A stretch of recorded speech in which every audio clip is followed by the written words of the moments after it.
Hi folks, HR Funk here with what will probably be the final installment in my series on the Charles Daly HP pistol. Now if you've been following this series to this point, you already know that the Charles Daly HP is a very close copy, in fact pretty much an identical copy, of the classic Browning P35 high power pistol. To date, what I've done to this pistol is disassembled it. I have refinished it using Lauer Custom Weaponry's Durapark, and in the reassembly process I replaced the rear sight with an adjustable Novak unit. During my initial shooting with this pistol, I was hitting about 6 inches high at 7 yards, so I knew I needed to come up with something different in the sights to try to bring my point of impact down closer to my point of aim. At this point I think I'm going to be able to do that. Also, when I reassembled the pistol, I reassembled it using brand new springs, brand new upgraded springs from BH Spring Solutions. The only spring that I didn't replace was the hammer spring. I don't think I'm going to need to do that, but I may change my mind. The BH Spring Solution in the kit sent me new hammer springs, so I might ultimately change those too. But today I'm going to be just doing some shooting. I want to re-zero these sights to make sure that I'm good at hitting point of impact, point of aim. I'm going to be zeroing at 25 yards. Once I get done with the sight in, I'm going to move in and do a little bit faster standing defensive type drills just to see how the pistol is going to run after being completely disassembled, reassembled, and having the spring upgrades. So if you folks are interested, you can stick around and watch what I'm going to be doing. To begin with, I'm just going to be seated at the bench doing some sight in work. Then we'll get up, move in closer, and hopefully do something a little bit more exciting.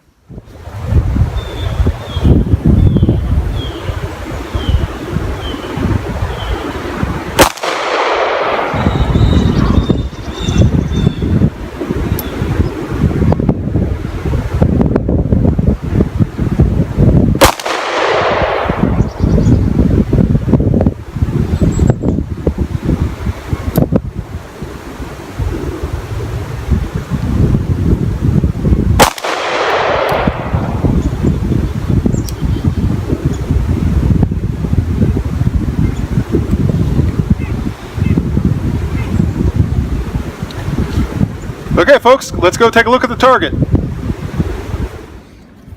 Okay, still hitting a little bit high. I was actually using a 6 o'clock hold down here so you can see how high I'm hitting. Group wise, these two are pretty good. I pulled one up here. I'm sure this was me. I'm going to go back and lower that rear sight. I don't think I'm going to touch the windage at all. I'm just going to try to lower that rear sight. This is why I got the adjustable unit to begin with. And we'll try 3 more shots and see how they do.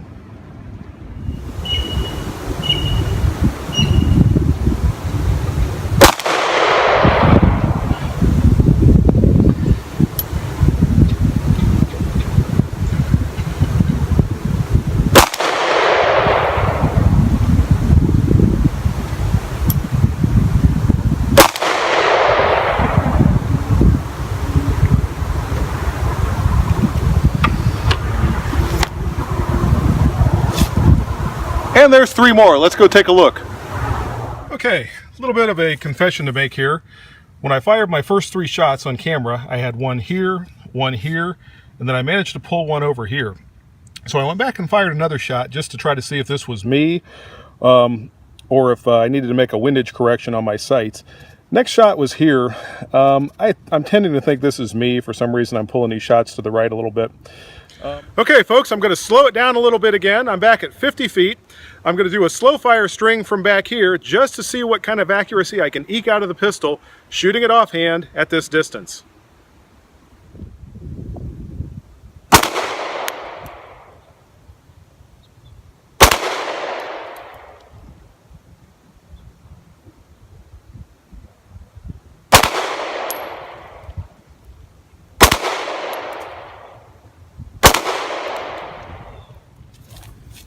Well, it looks like I started out okay, then managed to pull one off the black over to the left there. Still shooting it from 50 feet offhand. Most of them are in the black portion of the target. By the way, this is not a pistol target that I'm using. This is a reduced, supposed to be a 300-yard rifle target, reduced for 100 yards. So it's actually a fairly small target to use for pistol work. I've got about a 6-inch black, aiming black that I have here. So these shots are all within about 7 inches or so, maybe 8. I meant to mention this earlier in the video. I usually get a question from some of the viewers about what kind of ammunition I'm using. Today's ammunition is 124 grain CCI Blazer brass, which I found to be very good ammunition. Never had a really problem with the older aluminum case stuff, but this Blazer brass is really good stuff. So if you're wondering what I'm using, that's it for today, 124 grain Blazer brass. One thing I forgot to mention earlier, folks, is along with testing the new springs from BH Spring Solution, I also have two brand new 13-round Mekgar magazines that I'm shooting in this pistol for the first time.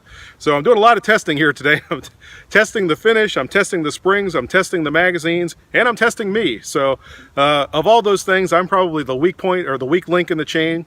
But in any regard, I'm going to do a little bit faster shooting now from about 7 yards. I feel like the sights are pretty good at this juncture, so I'm going to do a little bit more quicker shooting up here just to try to verify that.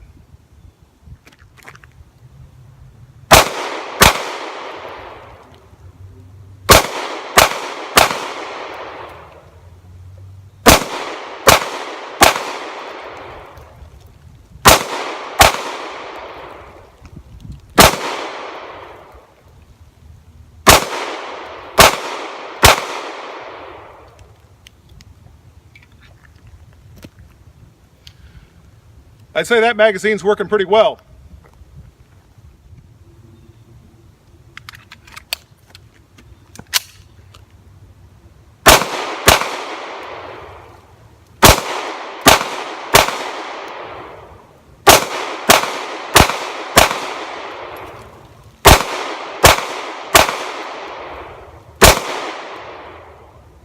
And there's 27 shots without a hiccup.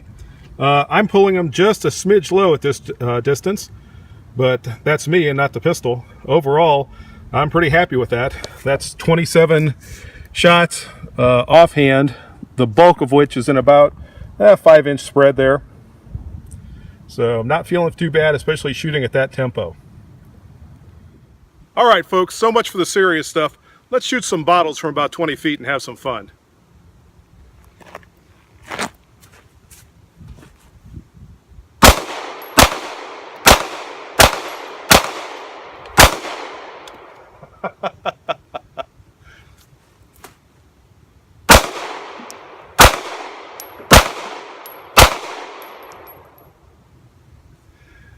And that is fun.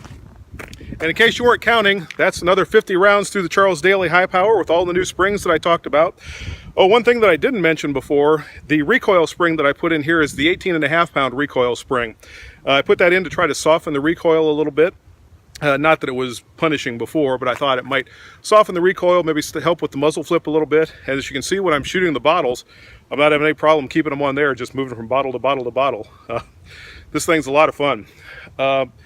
As far as my overall evaluation of the Charles Daly product, as modified by me, maybe I should say that, I'm extremely happy with it. I said this in the previous video, I don't know how an actual Browning high power could perform any better than this pistol has done. The design is exactly the same, the ergonomics are the same. It's just a really good pistol. So it's unfortunate that they had a short production life. If you run across one somewhere, and maybe if you're like me and you've been looking for a Browning and are having a hard time finding one, or maybe you're having a hard time justifying the price, or if you're just looking for a good pistol and you run across one of these used somewhere, if it's in good shape, you might want to give it a try. Mine certainly has worked well. Again, that finishes 100 rounds. Now, between the first 50 and the second 50, I completely changed all the springs in there except the hammer spring. But otherwise, I haven't really modified anything to do with the internals of the pistol, other than take them all apart and put them all back together again. If you're wondering how the Durapark is holding up, I don't know if you're going to be able to see, but through 50 rounds at least, again, not an extensive test, but there are no blemishes, smudges, dings, cracks, chips, or other problems with the new finish. And as you can tell today, it's not exactly a bright sunny day, and I'm not too worried about this getting rained on or getting a heavy mist on or anything else, because I know that Durapark is not going to rust. So that's some peace of mind you get from the LCW Durapark. In any case, I hope you enjoyed this video. If you have any questions or comments, be sure to leave those below. And as always, until next time, good shooting. Bye-bye.